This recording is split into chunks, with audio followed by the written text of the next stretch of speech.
Okay, nice. Thank you. I'm sorry too if I wrongly pronounce your name. Okay. Madam Nur Azima, Madam Cindy Johnny, Ahmad Faris. Okay. Can we open the camera so that I will snap the picture? Wait, yeah.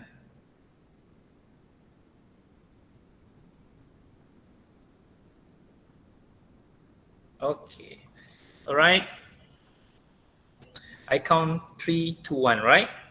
3, 2, 1, smile. Okay, 1, 2, oh, sorry. 1, 2, 3, smile. 1, 2, 3, smile. Okay. Thank you very much.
Okay, it's already 2:30. Should we begin?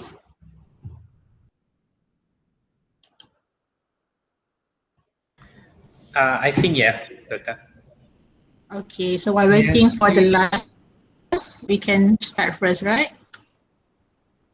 Yes.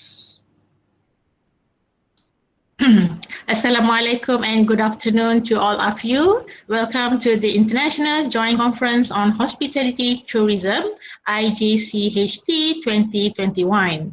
First, let me introduce my name. I am the chairperson for today's session. My name is Dr. Lina Munirah binti Kamarudin. I am a senior lecturer from School of Tourism, Hospitality and Event Management, University Utara Malaysia. Together with me, we have my co-chair, Mr. Muhammad Faizal Abdul Wahab. And also, we should have our support team, Azima Idris and Johan Adin Ahmad. And also together we have our jury, Dr. Muhammad Ali bin Muhammad Huzil. Okay. Should the jury introduce yourself? Dr. Alif? Oh, we have to introduce also. I'm not sure. How about that, Encik Muhammad Faizal? It depends on chairperson. We just follow. Okay. Okay, so I depend on the jury. You would like to introduce yourself or not? Kita Okay. santai je. my simple introduction is my name is Muhammad Alif Puzi.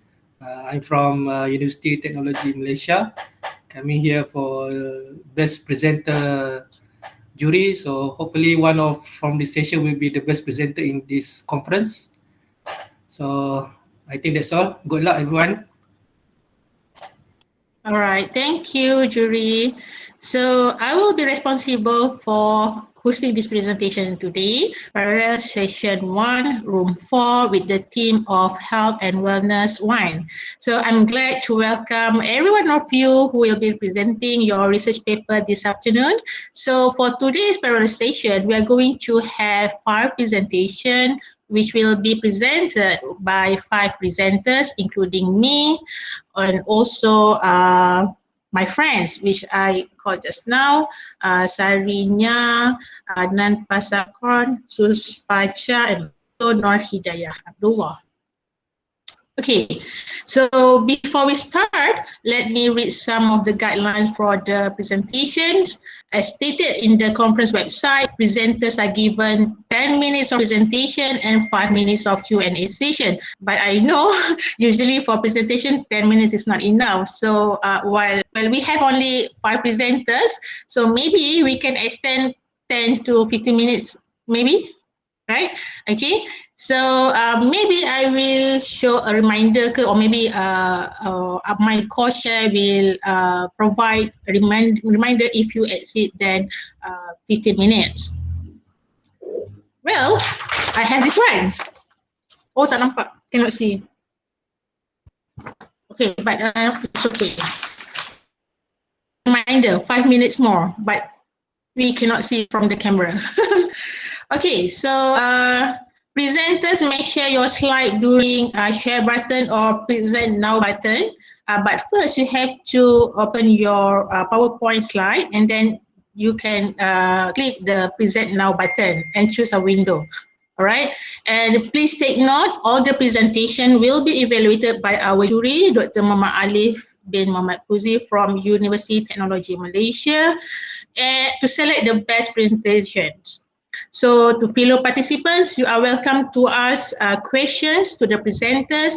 You may drop your question at the chat box or you also directly after. All right. So without further ado, let us start with the first presentation, which is me. All right. Okay. So let me share my slide first. Okay, if you didn't listen to my voice or my presentation, maybe my internet could be lagging due to the bad weather here. Please let me know in the chat room.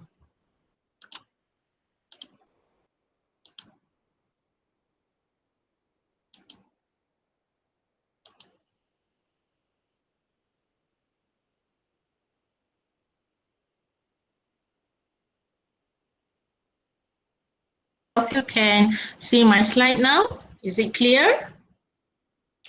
Yeah, we can see your slide. So, Dr. Lina, Yes. you want me to set it at 10 minutes or 5 minutes? 10 minutes, right? 10 or 15? What about you? 10 to 15 lah, maybe? Okay, 10 to 15, okay. All right, okay. So I'm going to start. All right. Bismillahirrahmanirrahim. So here is my presentation today. This is a concept paper titled Positioning Muslim Friendly Spa and Wellness in the Tourism Industry. This paper written by me, my friend Munam Azmi, and our friend Nur Hidayah Abdurrahman. So for the introduction, spa, wellness and tourism. Okay, we know that spa and wellness services provide facilities that can help us to restore, refresh, and rejuvenate our bodies. And spa wellness and tourism industry relatively new trends and evolving rapidly. We can see this by showing that the spa industry has been growing 7.7% annually from 2007 to 2013. This research has been done by the Global Wellness Institute 2014. And the spa in Southeast Asia are closely associated with unique culture and heritage value. Spa in Malaysia have long been exposed to the types of spa found in Indonesia, such as Indonesia and also Thailand. Okay, accordingly to GWI, they show that the Asia Pacific region consists the highest number of spa, which is more than 48,000. But however, Europe received the highest revenue, which is 33.3 billion. All right, so this is due to the fact that Europeans nowadays emphasizing about their health and wellness. Problem statement, according to World Health Organization, WHO, they mentioned that the demands for spa products and services are increasingly because now people are more conscious about important health, include mental, body, and also social well-being. According to Hodge and Othman, there are limited studies on Muslim-friendly wellness because this is the new era of Muslim-friendly tourism. And Othman and friends argue that the uniqueness of this wellness and spa market has been ignored in terms of Sharia compliance. Hence, this field of research necessitates the further research. So let me share with you how the Muslim-friendly spa and wellness emerged. It starts when Muslim women seek the spas that can adhere to their religion, such as they want to cover their aurat, they want the skincare. So this lead to the emergence of Muslim spa and wellness. We can see a lot of entrepreneurs, okay, a lot of people now establish Muslim spa wellness. And in 2015, a spa group called Spa Finder Wellness 365 named Islamic concept as one of the top 10 spa and wellness trends. Okay, but however, in 2001, American mentioned that the Islamic ideal spa began with the simple use of natural Islamic related products as ingredients, such as we have argan oil, hammam oil, frankincense, turmeric, mud, scents, and many more. Okay, it starts from the natural Islamic related product. And given that in Malaysia, we have majority, 63.7% according to Pew Research 2021. So a Muslim-friendly product wellness center is one of the newest spa product with great market potential in the tourism industry. Well, spa wellness and tourism in Malaysia. Okay, so in Malaysia, actually, the government already segmented this product as one of the tourism product that can be sold, right? So in 2011, we have National Spa Council, and they create the Star Spa rating system. Okay, this system now is used by the Ministry of Tourism, Arts and Culture to rate and accredit spa in order to uplift and control the booming spa industry. So in Malaysia, we also listed the top 10 wellness tourism market in the Asia Pacific with expenditure 20.5 billion and more 8.3 million trips, growing trend for wellness vacation and package to the country. So to support this effort, our government, Malaysia Association of Tour and Travel Agent, or we known as MATA, signed an MOU with AMSPA, Association of Malaysia Spa. Okay, so this MAU to build the collaboration to strengthen and promote Malaysia wellness tourism to be par with other wellness destinations such as Indonesia, Thailand, and also China. So, okay, so my research, my reading lah, all right. So starting from 2011 and 2012, we have three types: the spa, hotel and resort spa, medical spa, and then they add on another mineral spring spa, cruise spa, destination spa, and only in 2017, okay, we have Sharia compliance spa, Okay, this has been segmented by ISPA, International Spa Association, right?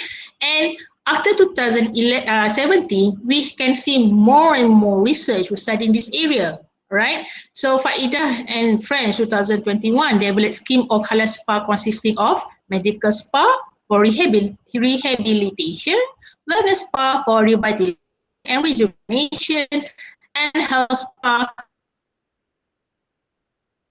spa that consists in the spa and wellness segmentation. Okay, so when we talk about implementation, the Islamic or halal spa or Muslim-friendly spa, what are the criteria of these services? Okay, so it falls under few categories, which are therapies, facilities, services, health services, and equipment. So in therapies, as a Muslim, because of course we want separate male and female therapies and services, we as a Muslim, we have to cover our auras, right? So, of course, as a Muslim woman, we want a Muslim woman therapist to treat us too, right? And we also looking forward on halal spa, halal products, halal skincare, right? And about facilities at the spa premises, must be no politism, no pornography picture, okay, no statues, right?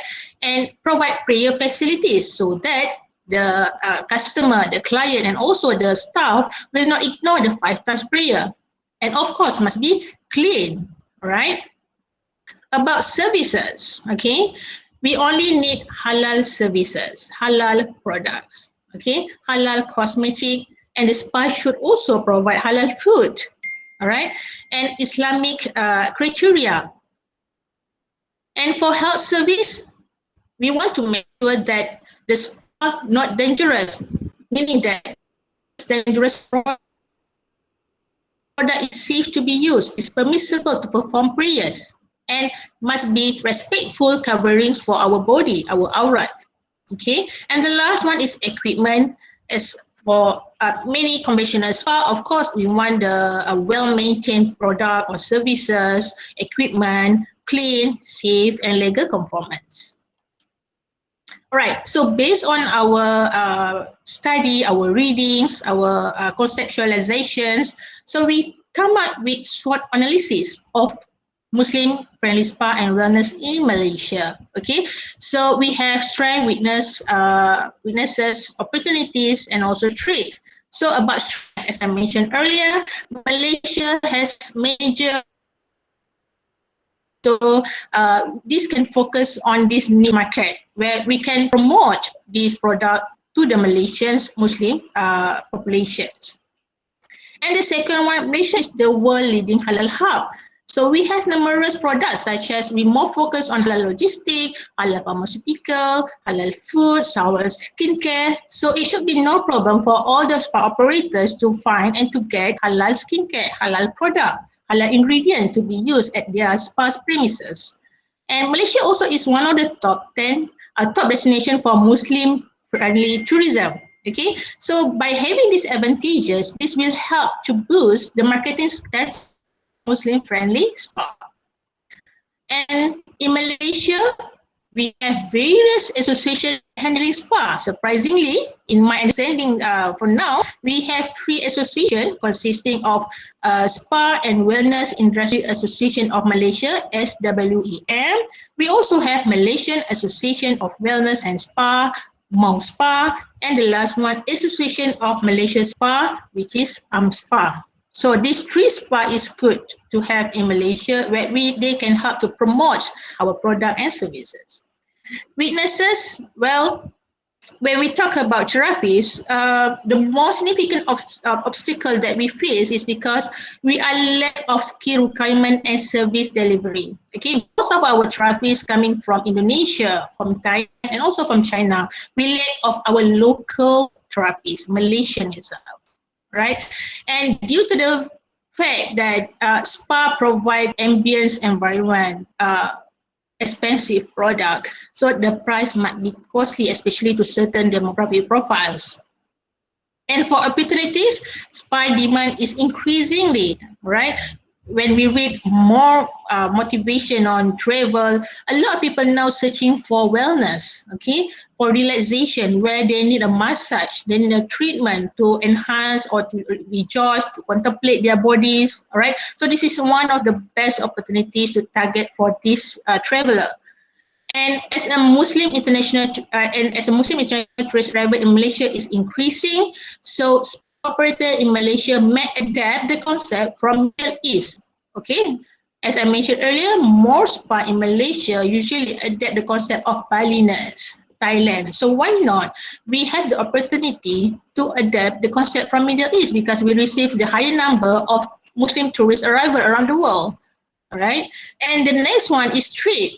Okay, when we talk about halal spa and Muslim friendly spa, the highest chances to have fraud by spa operators is increasing because everyone can claim that their spa is halal, their spa is Muslim friendly, but how far does it mean? So that's why fraud is one of the traits by having this service. Okay, and given that we lack of skill, and also we have to adhere the government policy based on the immigration policy. They limit the number of international spa therapists and they stretch the policy accordingly since 2008. And the last one is the competition. Of course, as I mentioned earlier, we also have our own competition from our neighboring countries such as Indonesia, Thailand, and China, which also provide very good and well done spa services. So our suggestion and recommendation on how to position Muslim wellness and spa to boost Malaysia tourism industry are as stated here, right? The first, if all the associations could collaborate with the government. We have 3 associations so far, so it is good if all the 3 associations collaborate with the government so that we can boost and market our products further. Okay, and also to avoid the fraud, right? Award should be given in terms of certificate or some amount of allocation or funds by the government can be done to the spa operator to appreciate and support them in establishing Muslim-friendly spa. And instead of adapting the concept from Balinese, Thailand, and Middle East, why not we may adapt Malaysian culture concept in designing service packages as well as the international inner decoration. Well, Malaysia is very rich with signature heritage and culture, such as we have bamboo, river stone, and we have also our own Malay massage, Chinese massage, Indian massage, as well as Borneo massage. So Malaysian culture concept should be injected in the Muslim wellness spa industry. All right, and due to the high price package, okay, the spa operators may provide basic affordable package to family packages, okay, for relaxation and treatment, because we know that most of the Muslim tourist arrival internationally, they will bring their family together, their husband, their kids, package, okay, with added values, all right, or added treatments. All right, and the last one, to increase the therapies, okay, we should provide more training and consultation session for both gender, men and women, okay, especially for men therapies, we lack of this part. And also it's been said that we should focus on fresh graduate from nursing and physiotherapists, fresh graduates, because the research done shows that more fresh graduate from nursing and physiotherapists cannot secure job from any medical sectors. So it's good to have them to attend the training and consultation, and they can develop the physio spa. Now we can see the demand of physio spa is increasing. Okay, so as the conclusion, the development of Muslim-friendly spa provide features, can attract customer. They have their own uniqueness, right? For halal food, halal services, segregation services between male and female, and many more. Right? For future research, of course, an empirical study should be done. Okay, from the standpoint of spa providers, so that we know how to position these services in tourism industry.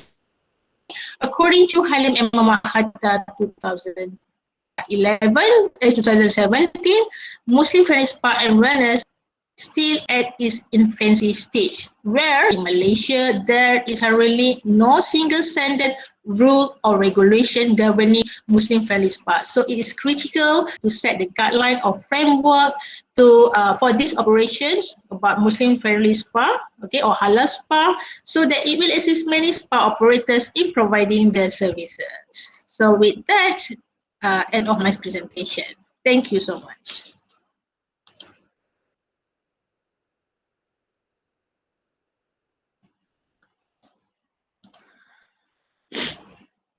Okay, as I am the chairperson today, I would like to ask, is there any questions so far? May I ask one question, please, Dr. Lina? Yes, Dr. Puzi and Dr. Alif.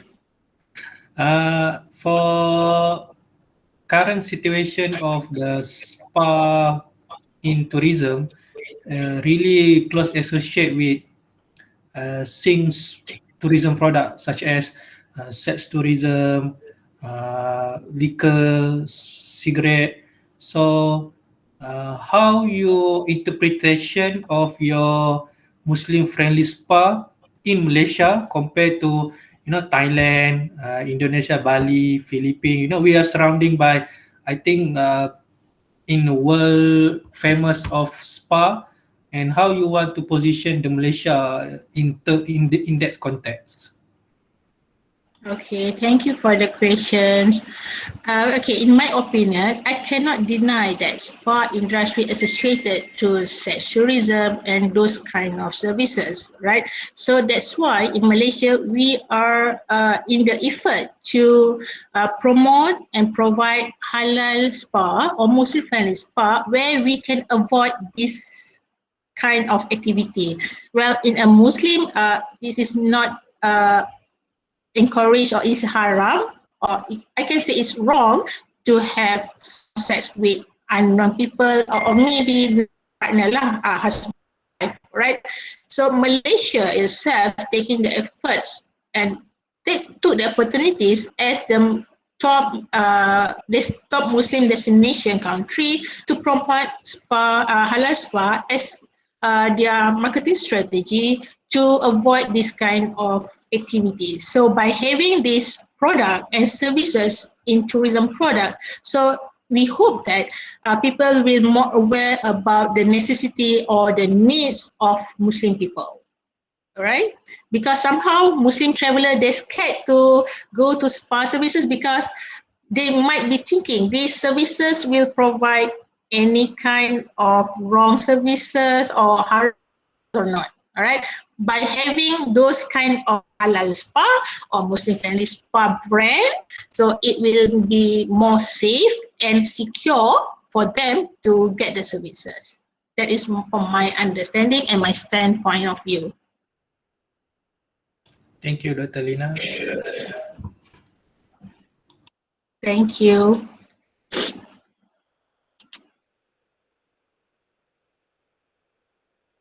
Okay, do I have any questions now from other presenters or from the audience?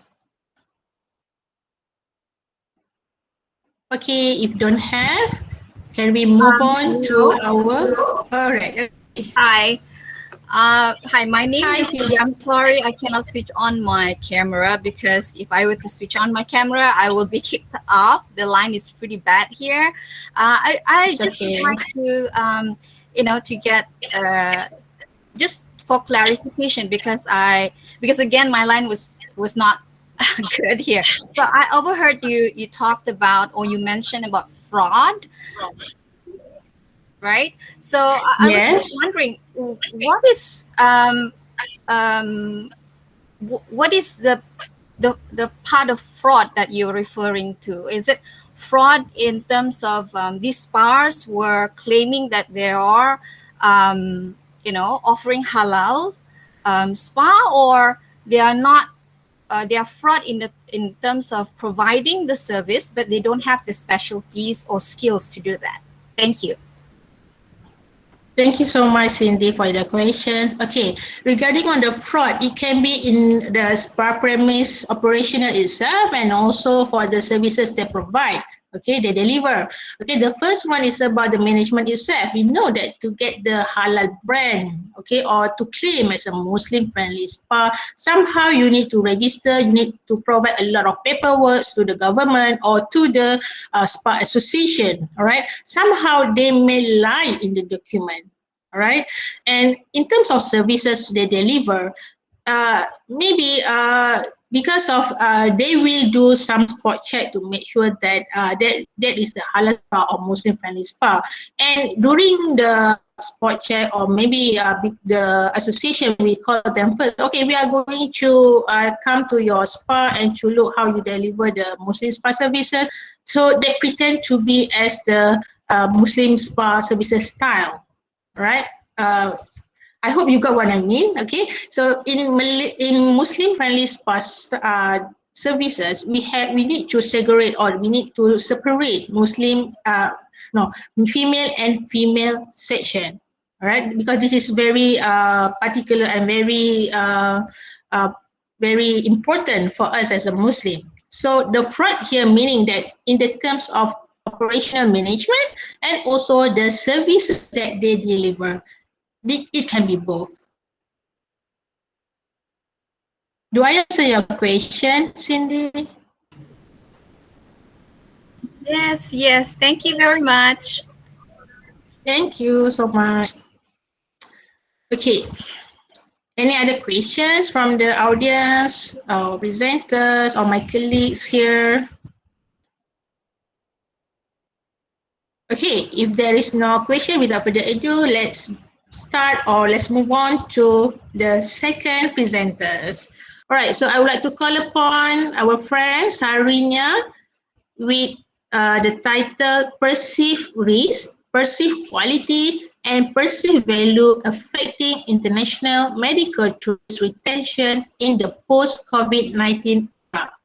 So the floor is yours, Sarinya. Thank you. Thank you. I try to sharing my screen first.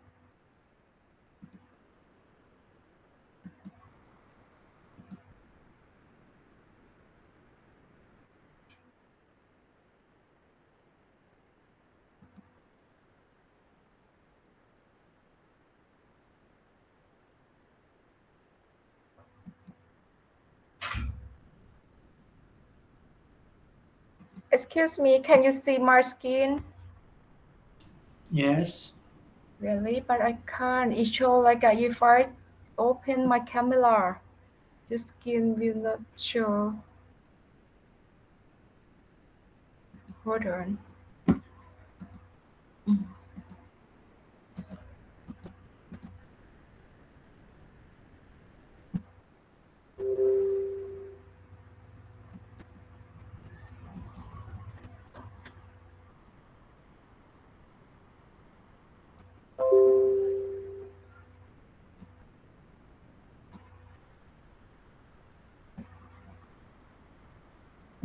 Okay, everyone can see my screen, right?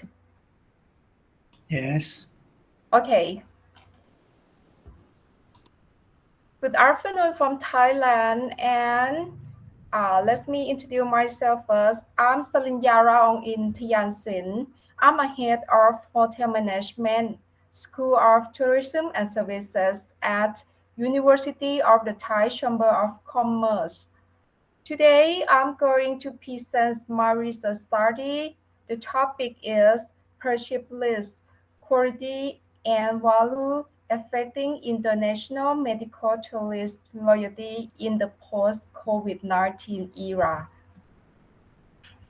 As you know, Medical tourism is the main cause of an economic growth in increasing importance as a global industry with producers and consumers spread around the world. And also the medical tourism grew by 358% in nominal terms between 2000 to 2017, increasing from $2.4 billion to $11 billion. Thailand, Costa Rica, and Mexico have considered some of the leading emerging economies for medical inbound spending. So, over 50 countries around the world, including Thai, consider medical tourism as a national industry. Due to the increasingly number of the medical tourists as well as the average growth rate around the world. However, the COVID-19 pandemics have a huge impact in shifting the role of medical tourism throughout the world, including Thai. In Thailand, Prime Minister Prayut Chan-o-cha announced on June 16, 2021 that Thailand will be fully reopened within like 120 days, for the next month, with all businesses able to resume normal operations and visitors free to travel across the country.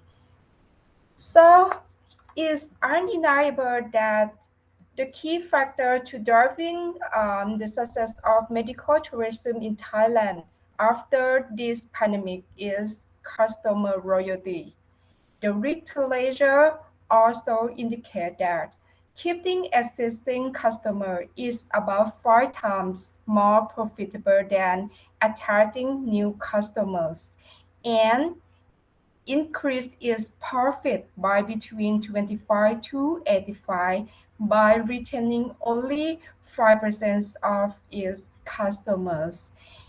The reason that I chose this topic, I think because of its remit study in the medical tourism industry in the post-COVID-19 era, especially field research study focused on risk and international medical tourist loyalty. Finally, I believe that risk, quality, and value are key ingredients to success for the customer in the post-COVID-19 era, for sure. So, purpose of this study is to investigate relationships among purchase list, quality, value, and destination loyalty in the field of medical tourism. And also, I want to test the mediating impact of purchase list and value components in the proposed model. Let's move to the key study constructs in this study that consists of 4 constructs, including tourist loyalty, list, value, and quality. Let's start with the first one, tourist loyalty. In this study, it consists of like 2 dimensions of loyalty. For the behavior loyalty that refers to a behavior shown by a consumer to a destination with the form of repeat purchases. And the other dimension of loyalty is attitude. Is defined as a behavior shown by a consumer to a destination with the form of Sorry disturbing you, Miss Sarina. Your slide is not moving. Oh, really? Which page that you see now? Currently, we are seeing the first page. Wow. What? So sorry.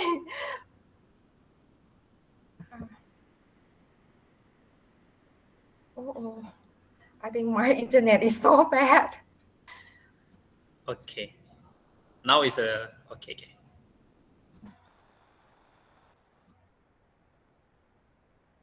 I'm very, very sorry. It's okay. It's okay. Wow.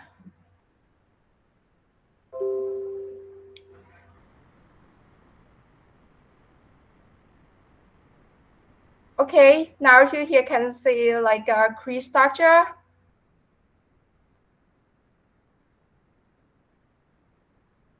Yes, I can see the slide of key study construct. Okay, that's like a per shift list or no? Oh, Uh, yeah, I can see you moving the slide. okay, Please continue. all right, okay. Net construct in this study is per shift list. I think this construct is very important in this pandemic. In this study, perceptiveness is defined as the perception of individual about the probability that a particular action will lead them to situation exposed with an unacceptable danger, leading to influence travel making. For this study, I focus on the only physical and health dimension of list in order to broaden the understanding of their purchase list in Thailand in this post-pandemic. Next is purchase quality. In this study, refer to the medical tourist perception of overall components of both core product and service product performance.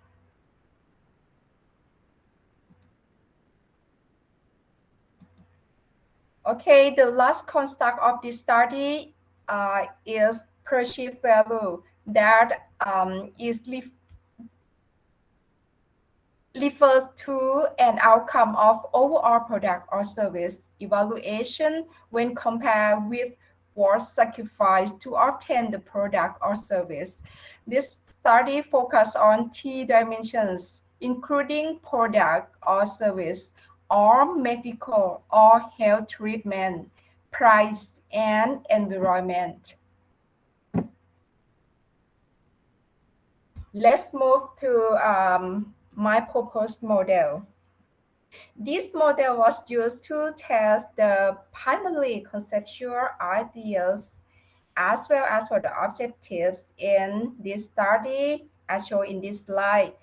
My main interest was in examining the interrelationship among purchase list quality value in generating international medical tourist loyalty in Thailand. So a total of 6 hypotheses was developed so as to evaluate the proposed model or this model as shown in these slides.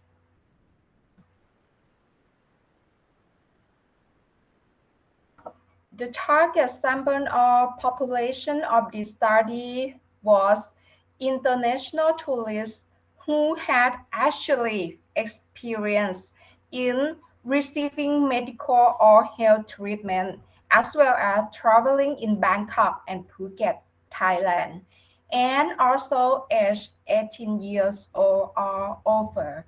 The reason that I chose for these two provinces because they are considered as like the main destination for medical tourism regarding to number of medical tourists.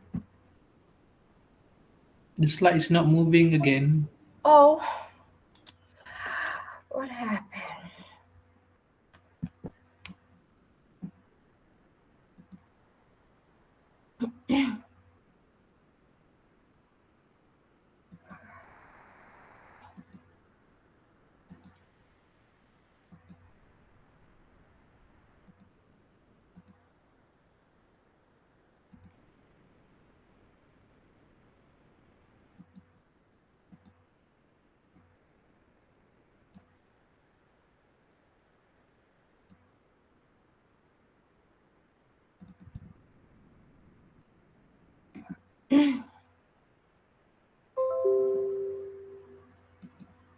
Okay, can you see my slide?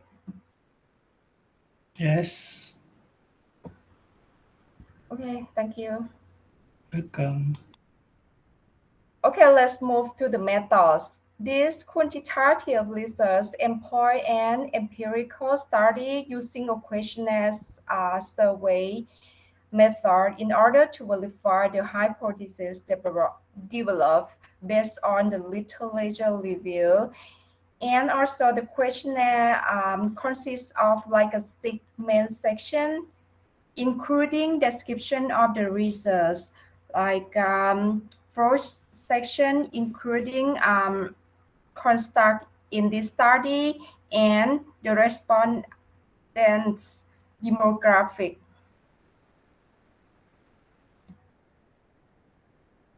After that, the measurement scale were determined by experts in the field of tourism. I mean, like 5 academics and 5 from tourism industry, something like that, before administering to the target population. The content validity of the measurement scale was verified. Let's move to another section, data collection. First of all, I will contact with the clinics and hospital in order to get permission and assistance from them. But hospitals at that time, I think like at the beginning of the third wave of the COVID-19, so hospitals did not get permissions for me. So all participants, for this study, I collect from clinics. After that, I and my staff will pass out the survey by leave questionnaire at the counter at clinics in both provinces, and also like ask them directly.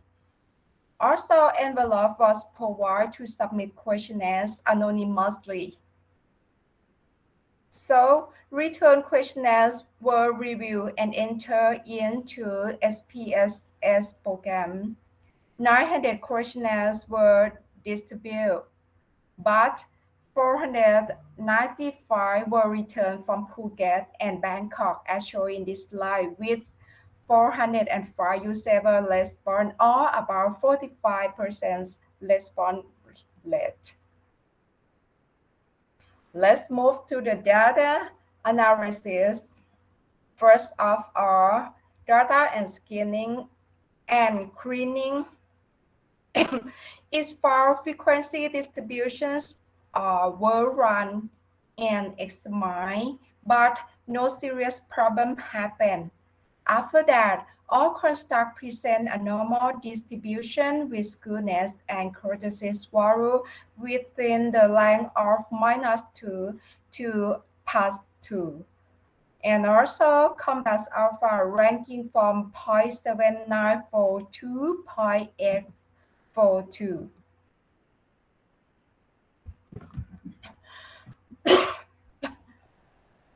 After that, CFA was conducted on every construct and measurement. Fractal loading below 0.5 did not happen, so I didn't remove any item in this study.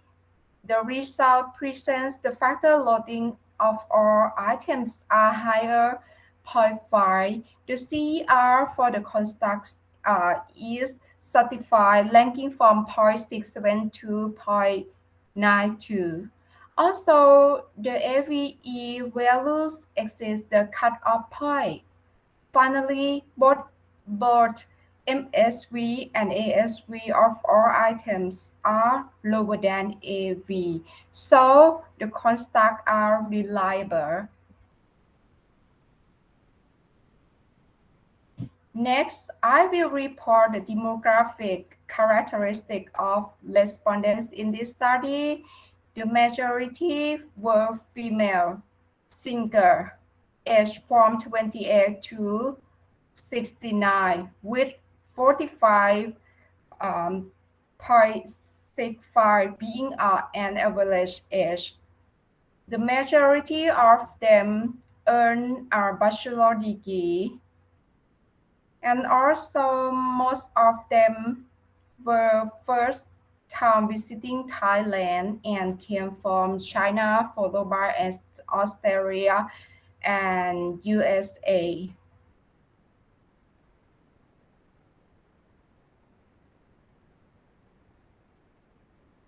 The finding of these studies support the all hypotheses with structure equation modeling that, let's say, the factor of perceived quality directly influence both perceived list and perceived value in the context of medical tourism.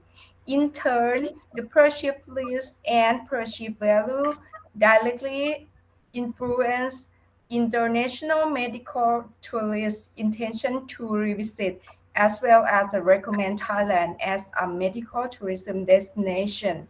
Additionally, the perceived list of international medical tourists directly affect the perceived value. Finally, this study also found the mitigating law of perceived list and value in the proposed model. Let's move to the last section. The findings of this study can add new knowledge to the existing body of literature on medical tourism industry, especially the relationships among list, value, quality, and loyalty. To establish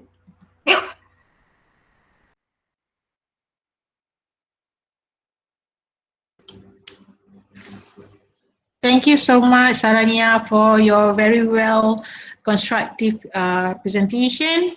So do we have questions for the presenter?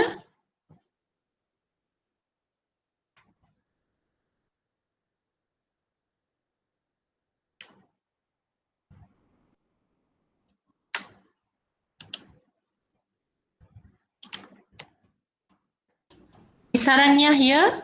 I don't think so. I think Yeah, she is disconnected due to internet linking.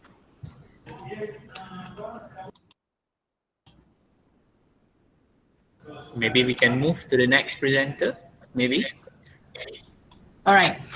So we're waiting for her. If you have any question for Sarina, you may hold on for a while. So in the case of he's coming back to our platform, you may ask her back. Okay. All right. So we move on to the next presentations by Nan Pasakon with the title "The Relevance of Adventure Tourism and Eudaimonic Experience." Nice title. So, welcome, Nas Pasakon. The floor is yours. Yes, thank you so much. Let me please share the slide. Just 1 second, please. Yeah, sure.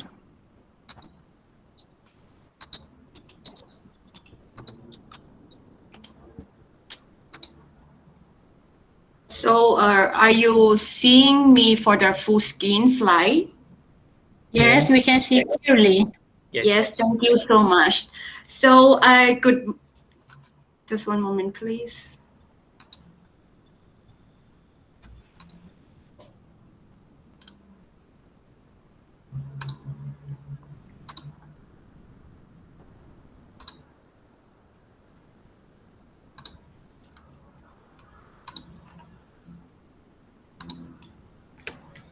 Okay.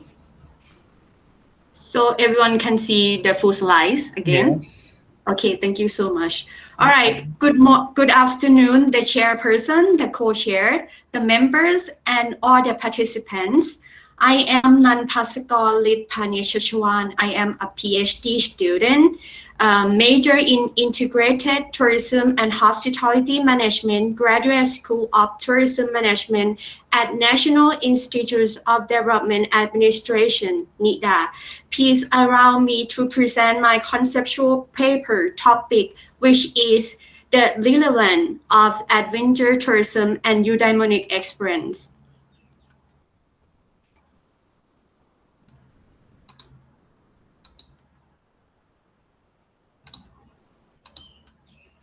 First of all, let me clarify about one important psychological term in this paper is eudaimonic experience. It means tourist experience, which is completely feeling like life fulfillment, as well as in a sense of life achievement at the end of traveling. The original word was eudaimonia by Aristotle, meaning the good life in the sense mean living well, but also it is an aspiration to become better for tomorrow and every day, like being self-development and self-improvement. According to Adventure Travel Trade Association 2020, it showed a significant increasing number of adventure tourists forecasting in the United States tend to travel in nature, outdoor safety, and in relaxed destination.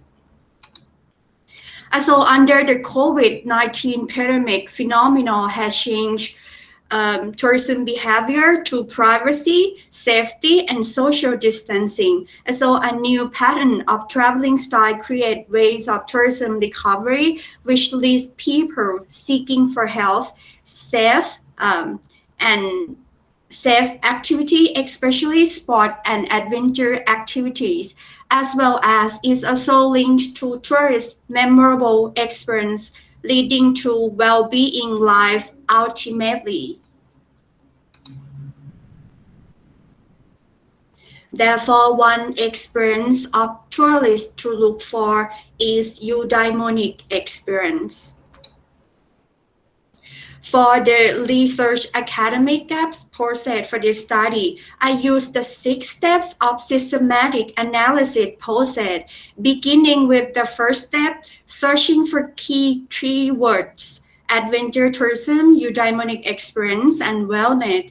Step 2, I do scanning on category and keywords: hospitality, leisure sport, and tourism. I got 323 papers. Step 3, scanning again for the related article according to the topic for 131 paper. Step 4, scanning again WOS Scoreboard Index, Citation Index for 99 paper. Step 5, I do summarize and select relevant paper according to the topic again. And step 6, the last paper that I got will be 61 papers. So these 2 slides are academic gap analysis table of the 61 paper.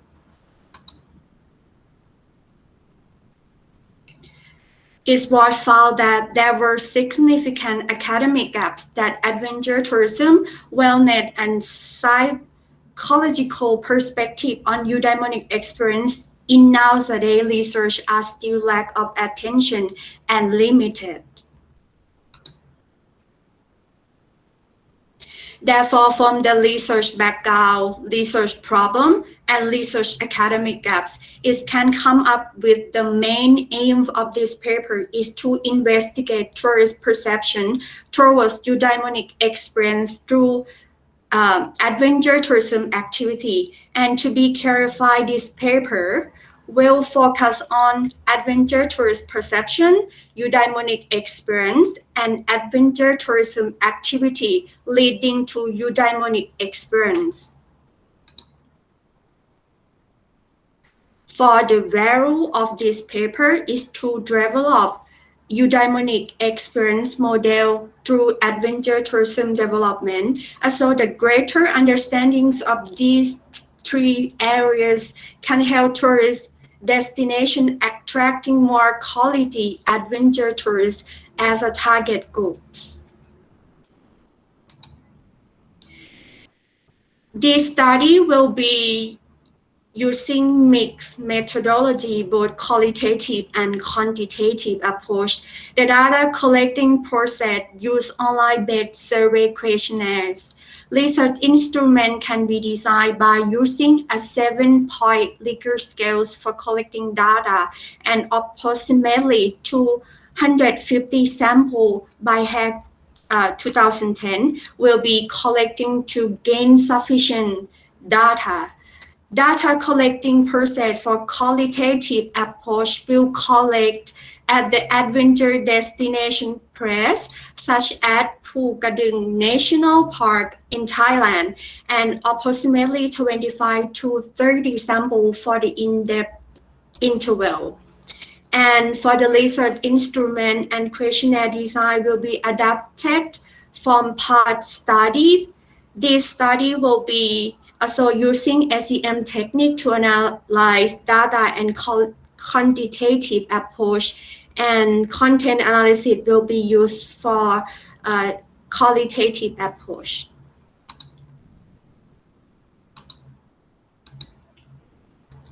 For the criteria for employing sample and participant for both approach, qualitative and quantitative, for this study, the criteria can be 3 of this. Firstly, tourists must have at least 3 years experience in adventure tourism and be able to keep participating adventure activity at least once a year. Secondly, tourists must stay in overnight in adventure tourist places.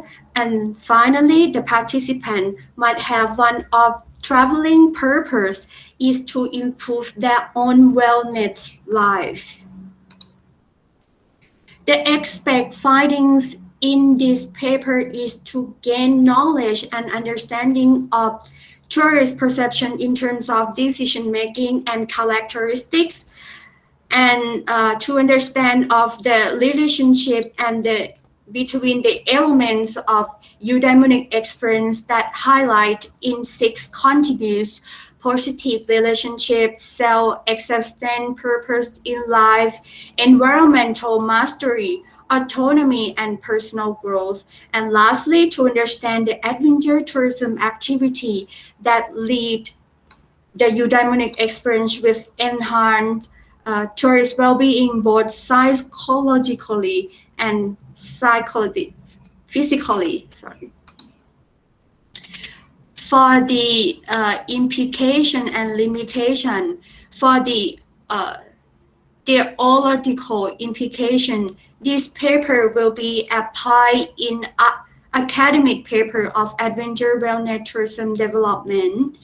And for practical implication, it can be applied for local business sectors, government, business association, activists, and tourism developers as a development model.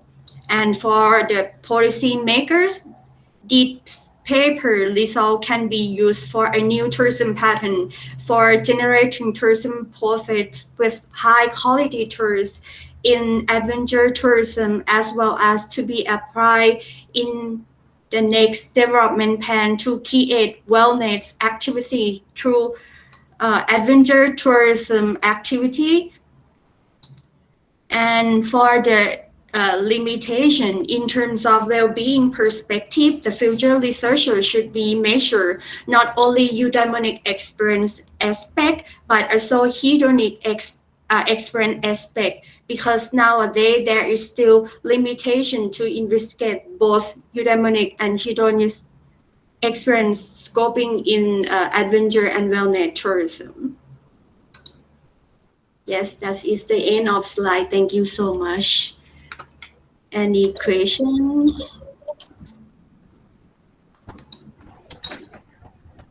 Thank you so much for the informative presentation. So I would welcome any questions from the floor or from the audience, from the presenters, or even from the jury.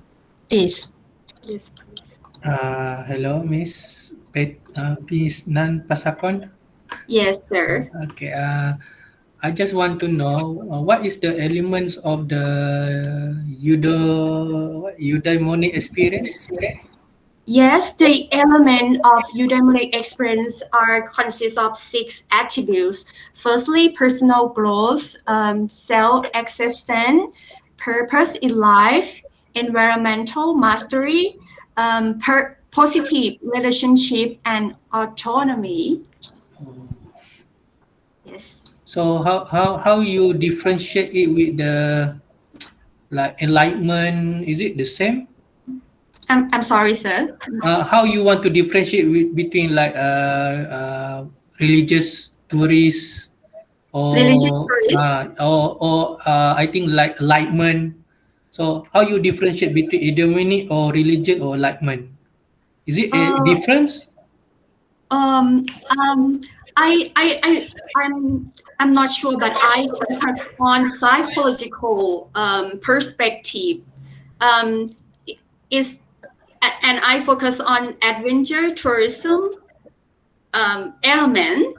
Yes, so the element that I use is used for adventure tourism to measure what what.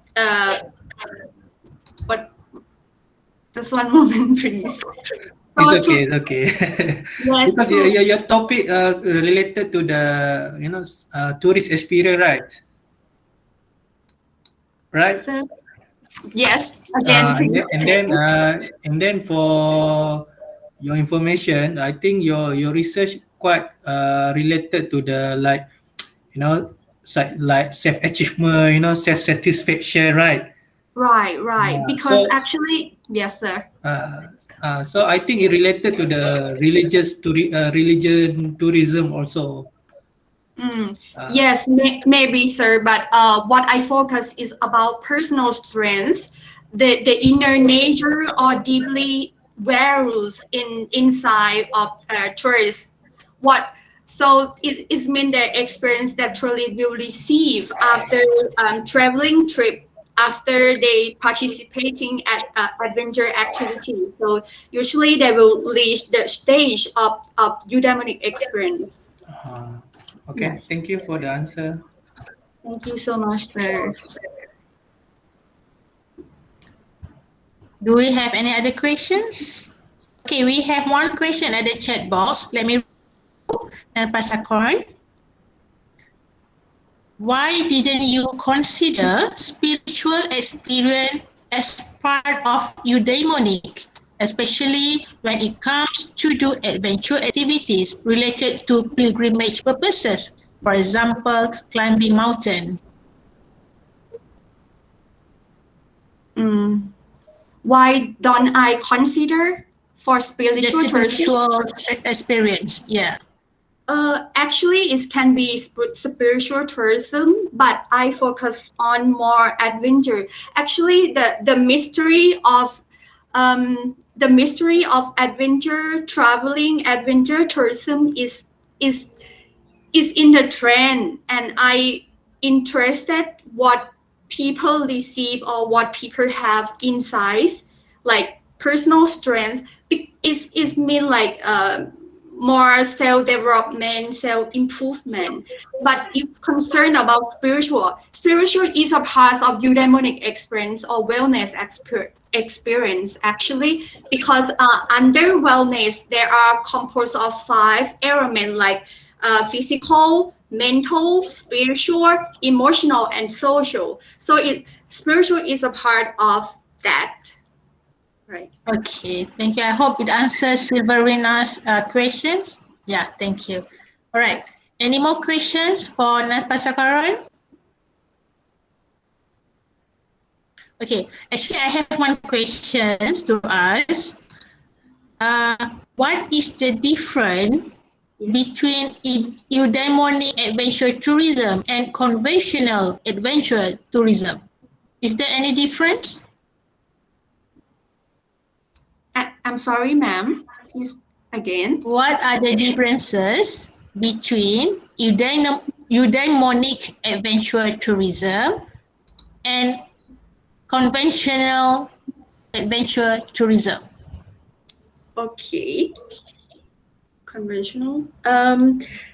Let me. I'm not sure for the answer. I don't have that information right now. I will get back to you one later, ma'am. I'm sorry. Okay, thank you so much. Okay, do we have any questions?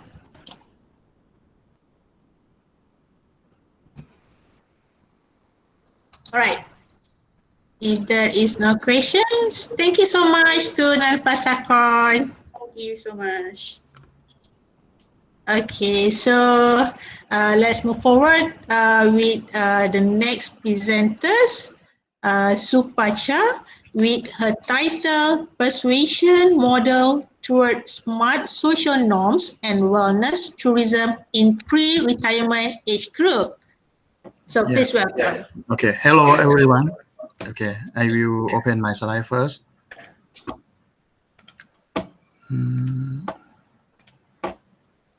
Okay. Okay. Anyone can see my slide? Yeah, Yes. can. Okay. You can see clearly, sir. Okay.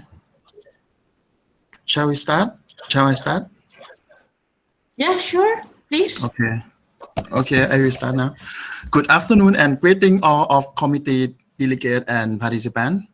I am Supacha Petsom, PhD student, major in Integrated Tourism and Hospitality Management, Graduate School of Tourism Management at NIDA, Thailand. Please allow me to present my conceptual paper topic, which is Persuasion Model towards Smart Social Norm on Wellness Tourism in Pre-Retirement Age Group. So, the first of all, let me clarify about the background of this research. The Global Wellness Institute study in 2020. Thailand has wellness tourism 9.8 million trips per year and make direct employment 0.5 million jobs. Total expenditure 9.4 billion US dollar and ranking Thailand in the 13th in the world and the 4th in Asia. By the way, Medical Tourism Index by medicaltourism.com study Thailand has rapid growth in this industry also, and ranking Thailand 14 also in the world. So the next slide, current situation and pre-retirement age group. From the graph left side, you can see the trend of the world population will increase twice time from now to the 21st century. And the pyramid graph on the right side, you can see the older more than 50 population have trend to increase more and more. The Euromonitor and had correct data and predict population of pre-retirement age group and found that the number increasing from 6.6% to 15.2%. So, draw down to the Thailand situation. The United Nations and Euromonitor point out senior group will be increasing as the same will with the global situation. This group has 15.8% from whole population in the country. Please move to the right side of the graph. We will see increasing rate growth more than Asia and the global. That means Thailand will have senior aging era quicker than other countries. This is the significant reason why we must study wellness tourism for the aging group, because they have to concern health before they retire. By the way, in the smart tourism has played an important role to develop tourism industry. The smart technology is the product and service that add value to the concurrent tourist experience with a level of support for interaction. It creates shared value and increase individuality. In this study, we focus on information technology and mobile application in the part of smart tourism. This component will increase value and experience to tourists, and they will share experience of tourism to others by social network on mobile phone. For the example, Facebook, Line, Instagram, YouTube, Clubhouse, or personal cash application. Two main grounded theory of this study are theory of planned behavior model from IJCHT and the elaboration livelihood model of persuasive message from Petty and Capiccio. This paper is conceptual paper to derive from examining last decade studies. The aim of this conceptual paper to develop theoretical framework of persuasion towards smart social norm on wellness tourism. The research question of this conceptual paper: what is the critical component of the framework for describing smart social norm on wellness tourism? We studied the academic gap from two dimensions of smart tourism. We use systematic literature review method and use keyword of smart tourism to screen academic gap on Web of Science database. The first dimension, key topics area of smart tourism study. We found that a few papers study wellness tourism in area of smart tourism. We had found 2 papers from 62 papers in this area. The second dimension, key topics of demand and supply side in smart tourism. We found that a few papers studied tourism behavior, intention, and motivation. We had found 9 papers from 62 papers in this area also. The finding of this conceptual paper, we had construct model from theory of pan behavior and the elaboration livelihood model of persuasive message. We found that 2 main structure. The first, central root. The mechanism of the central root is the person who receive information and had insight analytical process and have motivate from your own. The central root has 2 variables and information quality and information relevance from the wellness content in social network that feed on mobile application. The second is peripheral. The mechanism of this root is effect from outside to motivate audience. This peripheral root has 3 variables as source, credibility, interactivity, and accessibility on social network on mobile application also. Originality and value of persuasion towards smart social norm on wellness tourism model is marketing strategy. This study will contribute persuasion factor for pre-retirement age group to all of stakeholders in wellness industry. The research question for this study was as follows. What is the critical component of the framework for describing persuasion pre-retirement age group to prepare health before going to retirement age? Research implication, theoretical implication. This study proposed the theoretical framework to be fundamental of knowledge for the persuasive message towards smart social norm on wellness tourism in pre-retirement age group. That means it will be the foundation of smart tourism in wellness industry, in wellness area. Practical implication, the outcome and implication can be applied message as a development model on wellness tourism to meet the tourist target group, especially a segment market on pre-retirement age group. Social implication, the public sector. This paper can be resolved to use a guideline to deliver message on wellness tourism in pre-retirement age group to increase value of income for the destination by increase the number of tourists. So the research limitation, expected limitation for this study may be determine the characteristic that influence tourist intention on persuasion to participate wellness tourism. Another fascinating topic of intention not contained in this study. Future research and recommendation for the future research would be concentrate on author perspective area at each tourist behavior aspect. Okay, thank you for your attention.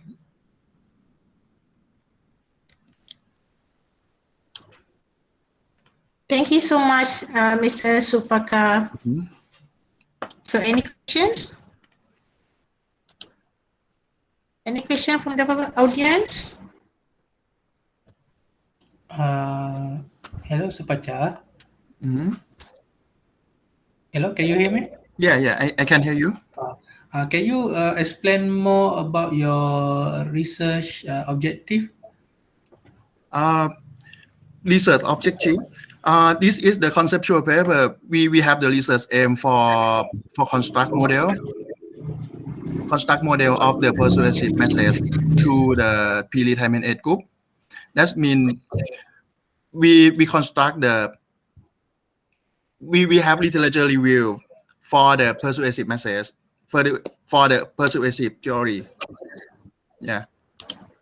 Persuasive theory, if I'm not correct, please correct me. Is it for pre-retirement age tourists to use the mobile apps? Is it Yeah, like that? sure. Oh, I see. Okay. Thank you for the answers. Mhm. Okay, any more questions from the audience, from the colleagues?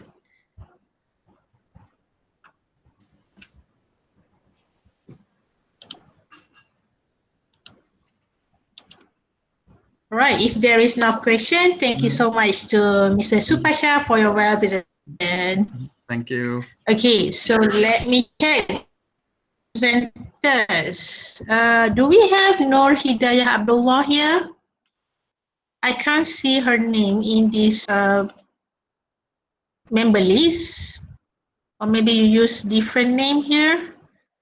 Calling for Mrs. Nur Hidayah Abdullah with her title Knowledge, Attitude and Practice of Food Safety Among the Food Delivery Riders in Shah Alam, Selangor.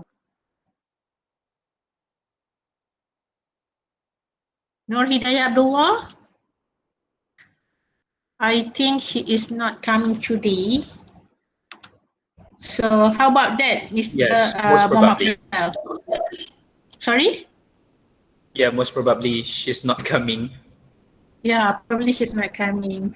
And let me check if our friend just now, Miss Sarina, also not here. Maybe she already disconnected earlier and cannot come back here. Okay, so I think without the last presentations, so that's the end of our session, is it? Yeah. So should I close the session? Yeah, maybe you want to say something, Dr. Lina, or might be the jury, Dr. Alif, want to say something? All right, then I would like to call upon our jury, Dr. Muhammad Alif bin Mauquzi, comments or suggestions. Okay. I think for overall comments, congratulations for your presentations. And I think nowadays most of the research we concern about the post-pandemic COVID-19 related, right? But for long term in the future, at one point we must shift forward rather than going too much emphasis on the pandemic, but how you want to live with the pandemic, rather than we saw how to reduce the impact or something like that. So maybe I think for the future research or in your future objective of your research, maybe you want to concern about how tourists to become how tourism to industry to be evolved, by accepting that pandemic is always there. I think that should be the new area for all of the presenter, all the researcher here. Okay, thank you, Dr. Lina. And I think there's another jury here. I think Miss Cindy, if she want to tell anything. Thank you, Dr. Alif. Nothing much from me. I think congratulations to all presenters. It was definitely a very interesting topics. Well, I truly enjoy it, but unfortunately, my line is also not that good. But anyhow, thank you very much again, and I think that's all for me. Thanks.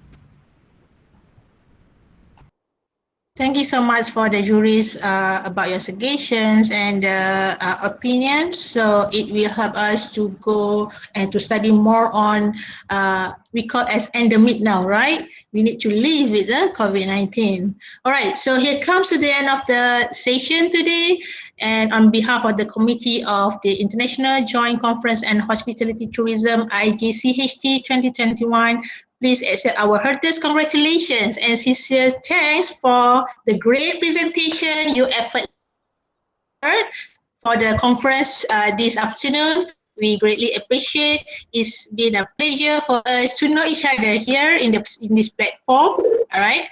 So before we end our session, I would like to welcome every one of you for the next parallel session tomorrow and the closing ceremony on Wednesday, 15 September 2021.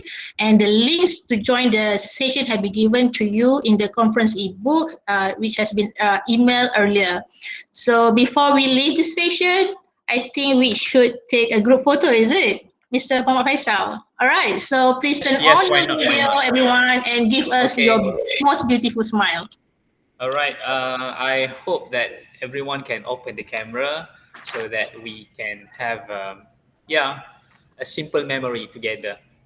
Madam Silverina Kibat, I'm waiting for you to open your camera, madam. We'll try. Kalau kena kick out habis. Hi, Silver. How are you, Silver? Hi. Sil, how are you? Good. How are you? Sil, PM Sil. Kejap. Nak try open ni. I cannot open my camera because currently not eligible lah untuk buka kamera ni. But yeah, I need. Hi, Sil. Oh my God, I miss you. I saw you. Madam Silverina dekat rumah Apa dia? Dekat rumah Sil, nanti saya PM Okay, sure. I bagi my email address ni. Alright, well done. Madam Nur Azimah Idris, Muna Azmi, Madam Zulia Haji. You can open your camera. Okay. Miss Petinan Pasakon, Supacha Fatsom.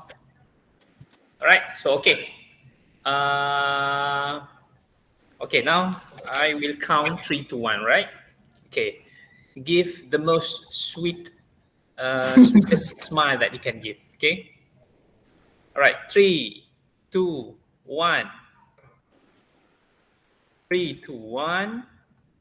Okay. Freestyle. 3, 2, 1. 3, 2, 1. 3, 2, 1. Okay. Last. 3, 2, 1. Okay. Thank you very much.